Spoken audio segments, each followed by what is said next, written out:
la ayuda del Señor deseamos considerar el próximo capítulo en la secuencia del estudio exhaustivo que estamos llevando de la epístola a los Romanos, y llegamos al capítulo 7.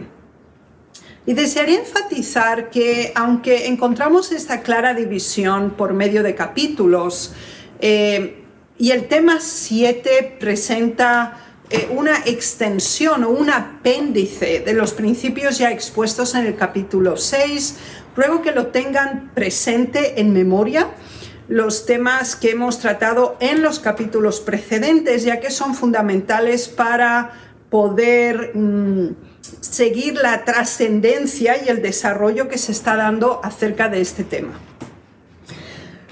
Por lo tanto, Romanos 7 se introduce como una pregunta, lo cual es algo retóricamente típico del apóstol Pablo, que practica en una forma regular a lo largo de la epístola. Si lo recuerdan, teníamos inclusive un capítulo completo dedicado a preguntas y respuestas. El capítulo 7 está dividido en dos temas genéricos. Tenemos primero una analogía que vamos a decodificar dentro del contexto de la propia epístola, y después tenemos una segunda parte que es mucho más personalizada y hace una referencia muy directa a la experiencia de transformación, de cambio de rumbo que el propio apóstol Pablo tuvo, y que en este caso él también está a su vez compartiendo en una forma muy personal en esta segunda parte del capítulo 7. Así pues, sin más demora, introduzcámonos en los tres primeros versículos de de Hebreos capítulo 7, Romanos capítulo 7, que nos dice lo siguiente: ¿Acaso ignoráis, hermanos, pues hablo con los que conocen la ley, que la ley se enseñorea del hombre entre tanto que éste vive? Porque la mujer casada está sujeta por la ley al marido mientras éste vive. Pero si el marido muere, ella queda libre de la ley del marido. Así que si en vida del marido se uniere a otro varón, será llamada adúltera. Pero si su marido muriere, es libre de esa ley. De tal manera que si se uniese a otro marido, no será adúltera.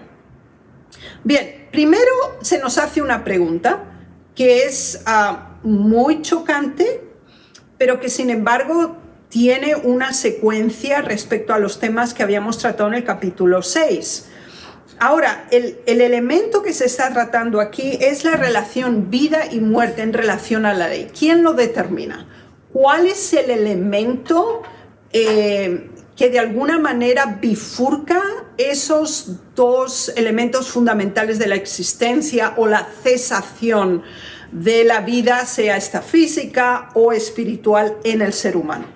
Con el fin explicativo, el apóstol Pablo presenta aquí lo que les anunciaba de la analogía de la ley del matrimonio. Obviamente, él anuncia claramente que está hablando a aquellos que conocen la ley. Por lo tanto, hay una referencia directa al Antiguo Testamento, lo cual para los judíos era archiconocido y prácticamente obvio. Sin embargo, él quiere darle una implementación espiritual. Y no olvidemos que en las Sagradas Escrituras, desde el Antiguo hasta el final del Nuevo Testamento, la relación matrimonial está simbolizada siendo la iglesia la esposa o la futura novia y Cristo el esposo. Y de hecho, la convocación final después de la segunda venida de Cristo se llama las bodas del Cordero. Por lo tanto, esta decodificación no podemos dejarla a un lado, sino que paralelamente ir comprendiéndola.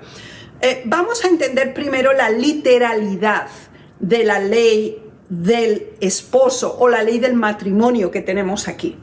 Entonces, de nuevo, está dividida en dos conceptos fundamentales: vida o muerte. ¿Hasta cuándo un hombre o una mujer están vinculados por el hecho del compromiso matrimonial? Es contundente la respuesta: mientras uno de los cónyuges esté con vida. ¿Sí? En el momento en que alguno de los dos cesa su existencia física, ese compromiso o ese sometimiento a la ley del marido o la ley del matrimonio queda anulada.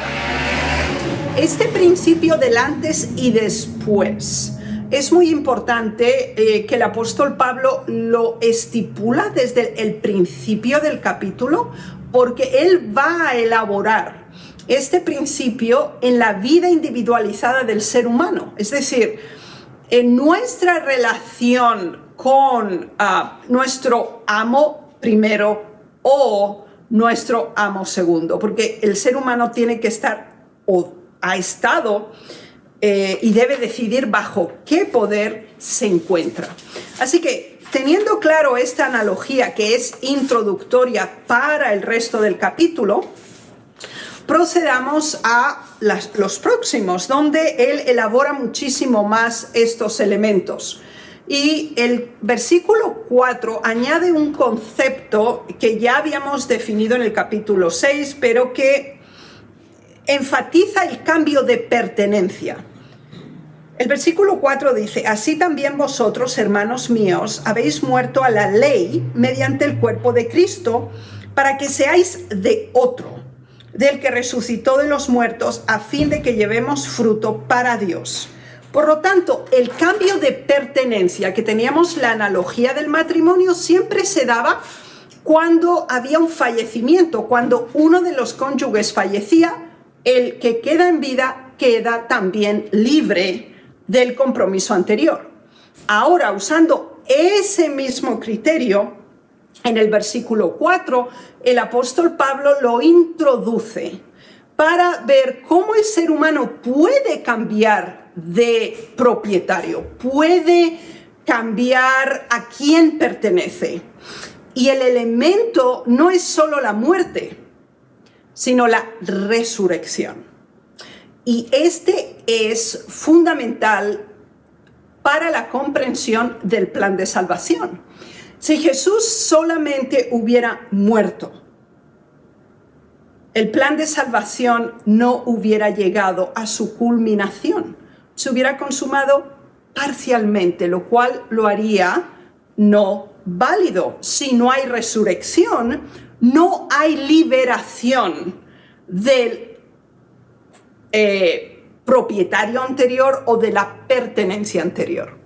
Y este principio lo deja muy claro el apóstol Pablo en este principio cuando dice: habéis muerto a la ley. Estamos hablando de esa ley de pertenencia. Por eso les digo que no pueden descontextualizarlo, cosa que muchas denominaciones protestantes hacen y utilizan este término, están muertos a la ley, considerando la ley en un sentido genérico. Estamos hablando de la ley de la pertenencia, que la acabamos de definir en los 3 primeros versículos del capítulo. Así que aquí de lo que se trata es el ser humano a quién pertenece. El ser humano tiene 2 propietarios. Uno ha sido por arrebato. Es decir, Satanás engañó y obviamente los seres humanos primeros, Adán y Eva, cedieron su legitimidad de propiedad a aquel por el cual fueron vencidos. Y eso lo hemos estudiado en el capítulo 5 y el capítulo 6. Ahora, ¿es posible el cambio de esta propiedad? No estamos predeterminados a pertenecer única y exclusivamente a ese poder del mal que forma parte de nuestra naturaleza innata. Existe una posibilidad.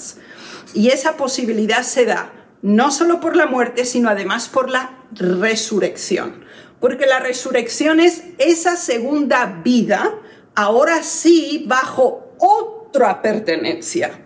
Y esa pertenencia es de aquel que también murió la muerte del pecado y pudo levantar a nueva vida a todos aquellos que por él se adhieren. Así que el cambio de pertenencia del ser humano se da, como lo hemos explicado en el capítulo 6, cuando morimos a nuestra condición inicial, y ya estudiamos cómo ocurría esto. Pero ese cambio de pertenencia no es solamente un acto instantáneo, un acto simplemente de deseo, sino que tiene trascendencia, y por eso el versículo nos habla de frutos. Entonces, tiene que haber muerte al propietario anterior, tiene que haber una resurrección y una llamada a la vida por medio de Cristo, siendo la analogía de su propia resurrección, y debe haber frutos. Y fíjense que esto es literalmente constatable en la experiencia del Señor Jesús en esta tierra.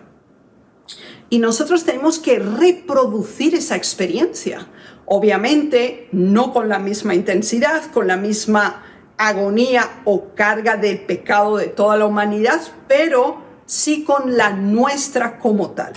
Así que es importante comprender que tiene que haber un cambio de pertenencia, que debe haber resultados visibles, tangibles, de este cambio de condición en el ser humano. Los versículos 5 y 6 nos presentan los dos elementos que se contraponen en ese proceso de muerte y de resurrección. Leámoslos. En el versículo 5 y 6 de Romanos 7 se nos dice: porque mientras estábamos en la carne, las pasiones pecaminosas que eran por la ley obraban en nuestros miembros llevando fruto para muerte. Pero ahora estamos libres de la ley por haber muerto para aquella en que estábamos sujetos, de modo que sirvamos bajo el régimen nuevo del Espíritu y no bajo el régimen viejo de la letra. Aquí tenemos el antes y el después en una experiencia religiosa. Es decir, se nos habla de la carne y se nos habla de una pertenencia. Y esa pertenencia es la que identifica con pasiones pecaminosas, con la propia concupiscencia de nuestros miembros, y el resultado es para muerte, porque es bajo la ley del pecado, que después la veremos más claro, y se llama el régimen viejo, el régimen de la letra. Mientras que el espíritu implica que está muerto a la sujeción de la ley anterior, y ahora estamos en un régimen nuevo, es una nueva sentido de propiedad, es otro aquel que gobierna, que orienta y que dirige este nuevo servicio. Así que es muy importante que nosotros entendamos el régimen nuevo, el del espíritu, el régimen viejo de la letra, de la carne. Así que el apóstol Pablo no solo lo analiza desde el elemento humano usando la analogía del matrimonio, no lo usa solamente presentando la analogía del plan de salvación, muerte, resurrección y frutos, sino que también lo hace en contraposición entre estos dos elementos chocantes, opuestos entre sí, que son la fisicalidad, la carnalidad, la condición natural, con la condición espiritual renacida y regenerada. Pero todavía este elemento se va a elaborar mucho más, considerando los versículos 7 y 8, la relación de la ley y el pecado. Porque para que no quede duda que la ley en el sentido legal del término no está anulada ni invalidada, el apóstol Pablo presenta la importancia, la validación, los atributos y el elemento instrumental que juega la ley en el sentido de código legal en este contexto. Vamos al versículo 7 y 8. Y como es un nuevo apéndice de este mismo pensamiento, de nuevo el apóstol Pablo lo introduce con preguntas. ¿Qué diremos pues? ¿La ley es pecado? En ninguna manera. Pero yo no conocí el pecado sino por la ley, porque tampoco conociera la codicia si la ley no dijera, no codiciarás. Mas el pecado, tomando ocasión por el mandamiento, produjo en mí toda codicia, porque sin la ley el pecado está muerto. Bien, aquí él establece esa relación entre ley y pecado. ¿Es la ley pecado? No, la ley no es pecado. Pero el pecado se define porque la ley existe. Entonces están interconectados, aunque no son yuxtapuestos. Y esto es algo muy importante que tenemos que entender. Entonces, la ley aquí menciona el último mandamiento, el mandamiento 10, donde dice no codiciarás. Ese es un mandamiento, está claramente especificado. Ahora, el apóstol Pablo, él nació judío, de la línea de los fariseos. Así que esa ley él la conocía de memoria. Está hablando de los 10 mandamientos, ya no está hablando de la ley del matrimonio. Y ahora, por esta mención específica del mandamiento, dice, el hecho de que el mandamiento existe significa que una acción que contraponga este principio es un pecado. Entonces, el pecado existe porque la ley lo define como pecado.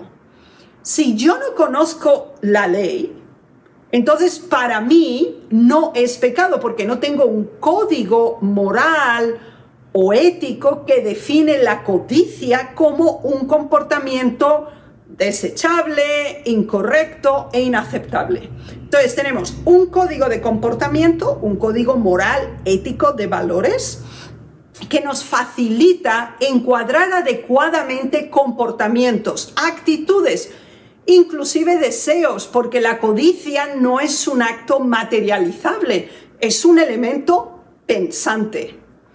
Y aquí vemos la trascendencia que Pablo hace de la ley. No la limita al acto de la transgresión materializada, visible y claramente punitiva. Es algo invisible, es algo interno y se mueve en nuestro mundo de los pensamientos. Por lo tanto, es importante que nosotros entendamos que la ley y el pecado son inseparables, porque el pecado no existe si no hay quien lo defina como pecado. Y esto es lo que el apóstol Pablo intenta clarificar y separar de las analogías anteriores que le está presentando. El código moral de Dios con la ley natural de pertenencia son dos elementos diferentes. Y después de esta clarificación que nos permite conocer que uno de los atributos fundamentales de la ley es el conocimiento, la evidenciación y la definición de lo que está mal, el apóstol Pablo avanza en la elaboración de este pensamiento desde los versículos 9 hasta el 12. Es decir, antes de conocer y después de conocer. ¿En qué sentido tiene un impacto la certeza de la adquisición de verdades, normativas, regulaciones y valores en el ser humano? Y ahora él personaliza y habla en primera persona, tal como lo hacía en el 7 también. Dice, y yo sin ley vivía en un tiempo. Y esto es interesante, porque después veremos cómo puede ser que Pablo vivió sin ley. Vamos a ver en qué consiste. Pero venido el mandamiento, el pecado revivió y yo morí. Y hallé que el mismo mandamiento que era para vida, a mí me resultó para muerte. Porque el pecado, tomando ocasión por el mandamiento, me engañó y por él me mató. De manera que la ley a la verdad es santa y el mandamiento es santo, justo y bueno. Bien, aquí él habla de un conocimiento que obviamente no está basada en la adquisición literal de la letra del conocimiento. Porque naciendo judío, a ser criado como judío, educado, como él mismo dijo, a los pies de Gamaliel, el rabí más reconocido, contemporáneo a su existencia, él nunca tuvo desconocimiento de la ley, pero aquí estamos hablando de la comprensión espiritual, no de la letra, no de la forma que uno lo puede recitar, primer mandamiento, segundo, tercero, cuarto, quinto, sexto, séptimo. No es una recitación, es una personalización de esos valores. Y él tuvo ese giro completo en su vida cuando tuvo el encuentro con Jesús. Él murió en ese momento. Y tuvo esos 3 días y 3 noches de completa ceguera física que se convirtió en la mayor visión espiritual de su vida. Cuando estaba ciego físicamente, llegó a ver lo que nunca jamás con su ojo físico había sido capaz de percibir y entender. Y después 3 años y medio en el desierto de Arabia, él pudo retomar el conocimiento teórico y de la letra bajo la percepción del espíritu en el nuevo régimen, como lo acabamos de leer en versículos anteriores, y bajo la perspectiva espiritual del plan de salvación, con el Mesías, con Jesús como punto central. Y veamos cómo él experimentó esa transición. Y aquí vamos con el primer punto. El primer punto queda claro que cuando nosotros tenemos una percepción de la espiritualidad de la normativa divina, se reaviva el pecado. ¿Por qué? Porque lo vemos tal cual es. No es algo común, no es algo propio. Hay personas que dicen, no, es que yo soy así, es que es mi carácter, a mí me enseñaron así, esto es lo que yo soy.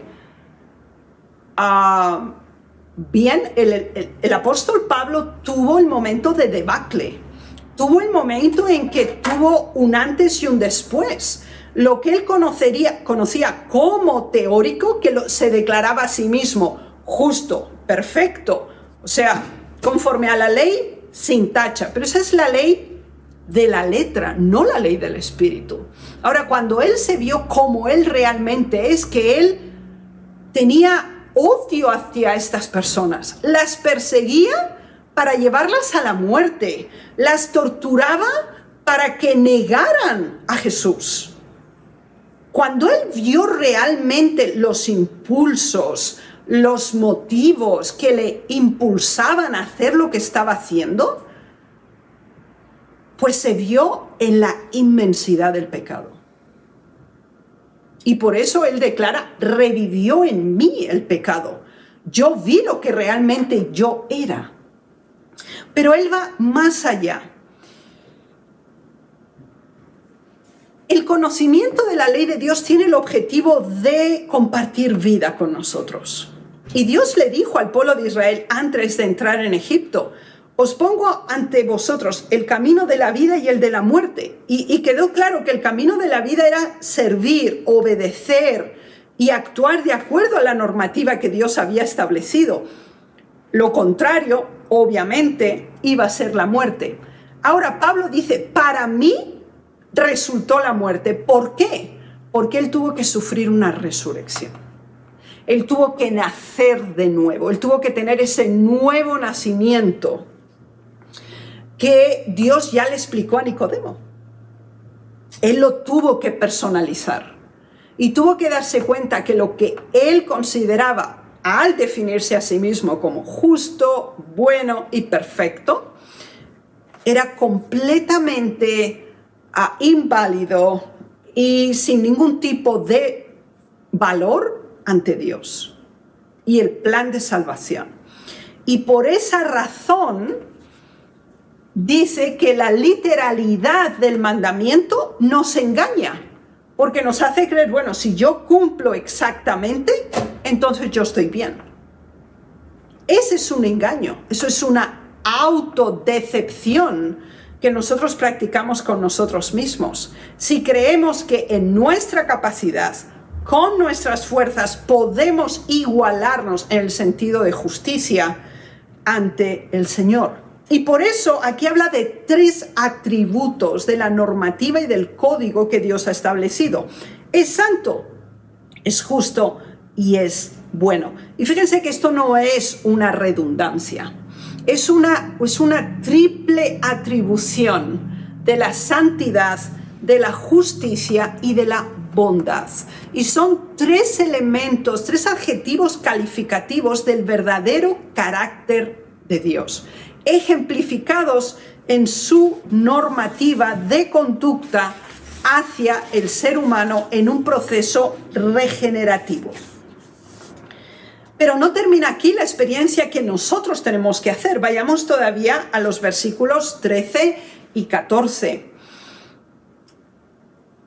Y de nuevo hay una pregunta. El apóstol Pablo practica una introspección constante en su vida espiritual, especialmente en la epístola a los romanos. Y la próxima pregunta es, luego, ¿lo que es bueno vino a ser muerte para mí? Y dice, en ninguna manera, sino que el pecado, para mostrarse pecado, produjo en mí la muerte por medio de lo que es bueno, a fin de que por el mandamiento el pecado llegase a ser sobremanera pecaminoso. Porque sabemos que la ley espiritual, mas yo soy carnal, vendido al pecado. El bien vence al mal, cuando éste es definido. Eso es lo que podemos entender de la declaración del versículo 13. El bien nunca vence al mal hasta que el mal es identificado como mal. Y quien nos da el conocimiento, la percepción de lo que es mal, es la ley de Dios. Y cuando nosotros la adoptamos en el Espíritu, con la orientación que nos da hacia el poder regenerador que solo Cristo puede darnos, entonces empieza un repudio hacia el pecado, un aborrecimiento hacia lo que antes hacíamos. Y por contraste, vemos lo que hacíamos como algo horrendo, vergonzoso, inaceptable. Y ni siquiera podemos pensar en esto. Fíjense que en Pablo esto era muy constante, porque prácticamente en todas las epístolas él menciona de los apóstoles el más pequeño, de los pecadores el mayor, perseguidor de la iglesia. O sea, esta condición y este tipo de comportamiento que él tuvo antes estaba presente en su realidad. Y él realmente llegó a ser totalmente consciente de la gravedad de su acción. Pero la motivación para considerar ese tipo de acción que antes consideraba absolutamente perfecta y declararla excesivamente pecaminosa, se produce por lo que él define aquí, que la ley es espiritual. Él había considerado la ley carnal, él había considerado la ley letra, y por eso no tenía gozo en la verdad, por eso podía ser inmisericordia, por eso podía ser totalmente insensible a estos judeocristianos que estaban cuestionando el judaísmo como religión. Y él estaba dispuesto a que murieran, a que fueran martirizados, perseguidos, y estaba dominado por un espíritu completamente alejado de los principios del bien. Así que él entiende que él tuvo que pasar de muerto por medio del bien a renacer, a tener esa resurrección, no con la ley carnal, sino ahora con la ley espiritual, con la comprensión de quién era él, para poder rechazar en una forma enérgica, contundente y final su pasado, y decidir que con el poder de Dios esa ley espiritual iba a dirigirlo hacia él. Pero eso va acompañado de un conflicto interno que produce una angustia extrema en esta experiencia religiosa, la cual tenemos descrita en los versículos 15 hasta el 19. Porque lo que hago no lo entiendo, pues no hago lo que quiero, sino lo que aborrezco, eso hago. Y si lo que no quiero, esto hago, apruebo que la ley es buena. De manera que ya no soy yo quien hace aquello, sino el pecado que mora en mí. Yo sé que en mí, esto es, en mi carne, no mora el bien, porque el querer el bien está en mí, pero no el hacerlo. Porque no hago el bien que quiero, sino el mal que no quiero, eso hago. Aquí todo el tiempo estamos hablando en primera persona. Y realmente el elemento que rige en el permanecer en el pecado es el egocentrismo. Es decir, yo lo sé, pero yo no lo puedo hacer. Yo no lo quiero hacer, pero sí lo hago. En este contexto de la primera persona para el bien o en primera persona para el mal, el elemento ley, pecado y conocimiento del mismo es una realidad contundente. Pero lo que realmente Pablo llega a conocer, y veremos que esa es la conclusión del capítulo 7, es que el yo, para bien o para mal, siempre es incorrecto. La ley permanece bien siempre, y él lo especifica aquí. ¿Por qué? Porque la ley es la revelación del carácter de Dios. Nosotros estamos en enemistad abierta. Cuando queremos mantener esa amistad en primera persona, yo lo voy a hacer bien, yo sé lo que hay que hacer, aunque no me guste, pero lo voy a hacer. Toda esa primera persona, decisión, acción, pensamiento, está destinada al fracaso absoluto. Cuando nosotros hablamos en primera persona en nuestra experiencia religiosa, el fracaso está garantizado, porque nosotros somos carnales, nosotros no somos espirituales. A nosotros nos tiene que transferir la espiritualidad, no la poseemos en una forma genérica. Y si lo hacemos, el cumplimiento, es inaceptable, porque está fuera de la intervención divina en nosotros. Por eso ahora introduce de los versículos 20 al 23 la ley en dos dimensiones. Y aquí volvemos a nuestra idea principal del capítulo 7. Recordemos que había un cambio de pertenencia que se podía dar solamente cuando había muerte de una de las partes.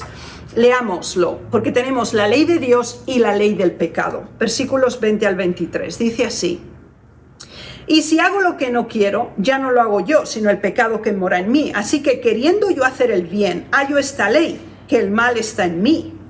Porque según el hombre interior, me deleito en la ley de Dios, pero veo otra ley en mis miembros que se rebela contra la ley de mi mente y que me lleva cautivo a la ley del pecado que está en mis miembros, porque no se ha dado la muerte. Recordemos la analogía inicial, es decir, es un matrimonio. Entonces, esa mujer debe estar unida con ese esposo, que es la ley del esposo, hasta que él fallece. Si ella rompe ese vínculo antes de la muerte de él, es declarada adúltera. Y por lo tanto, la condena de muerte es la sentencia. Aquí, la posibilidad de cambio de pertenencia pasa por un proceso de transición, y por eso el apóstol Pablo lo presenta aquí. Dice, habla de la ley de mi mente en paralelo con la ley de Dios, y después habla la ley del pecado con la ley de mis miembros, o la ley del mal que está en mí. Nosotros no podemos cambiar una actitud o un comportamiento hasta que por contraste no comprendemos que es nefasta, o no adoptamos otra actitud nueva hasta que comprendemos que la nuestra o la previa no era correcta. Es decir, tiene que haber un cambio en nuestra mente, tiene que haber una regeneración de valores, pensamientos, actitudes y fundamentalmente comprensión profunda de la espiritualidad de la ley de Dios. Entonces, nosotros confrontados con este principio, emerge una batalla interna entre lo que somos por naturaleza y en lo que tenemos que llegar a ser con el poder de Dios. Y ahora es el momento de la expresión de Pablo. Y es el agradecimiento por la liberación. Y es la forma en que él cierra este capítulo, porque él está narrando no solo su experiencia de considerarse perfecto, justo, bueno, conocedor y cumplidor de la ley, a llegar al momento de aborrecer todo lo que antes había hecho. ¿Y cuál fue el momento en que se da ese cambio de tuerca? ¿Cuándo se da ese cambio? Que obviamente es progresivo y es escalante. Leámoslo. 24 y 25. Miserable de mí, ¿quién me librará de este cuerpo de muerte? Gracias doy a Dios por Jesucristo, Señor nuestro. Así que yo mismo con la mente sirvo a la ley de Dios, mas con la carne a la ley del pecado. Así que tenemos la ley del pecado y la ley de Dios. Nosotros estamos bajo dos poderes como seres humanos. No existe una decisión que tomemos que no dependa de una de estas dos leyes. Está la ley del pecado, como Pablo la define, y nosotros por naturaleza estamos allegados, conectados, familiarizados y amistados con esta ley del pecado, y la que nos viene dada, revelada, impartida con conocimiento espiritual, que es la ley de Dios. Ahora, él compara la ley del pecado con la fisicalidad, con mi cuerpo, con mis miembros, y la espiritualidad con los pensamientos, con la capacidad de decisión. Una de las agonías mayor del ser humano, y que Pablo lo expresa aquí claramente, es vivir en un mundo donde el pecado es dominante. En este mundo la ley del pecado es la ley que prima. Sin embargo, nosotros también tenemos una naturaleza de pecado. Pero dejar que esa naturaleza de pecado no sea el elemento dominante en nuestra existencia, ese es el conflicto.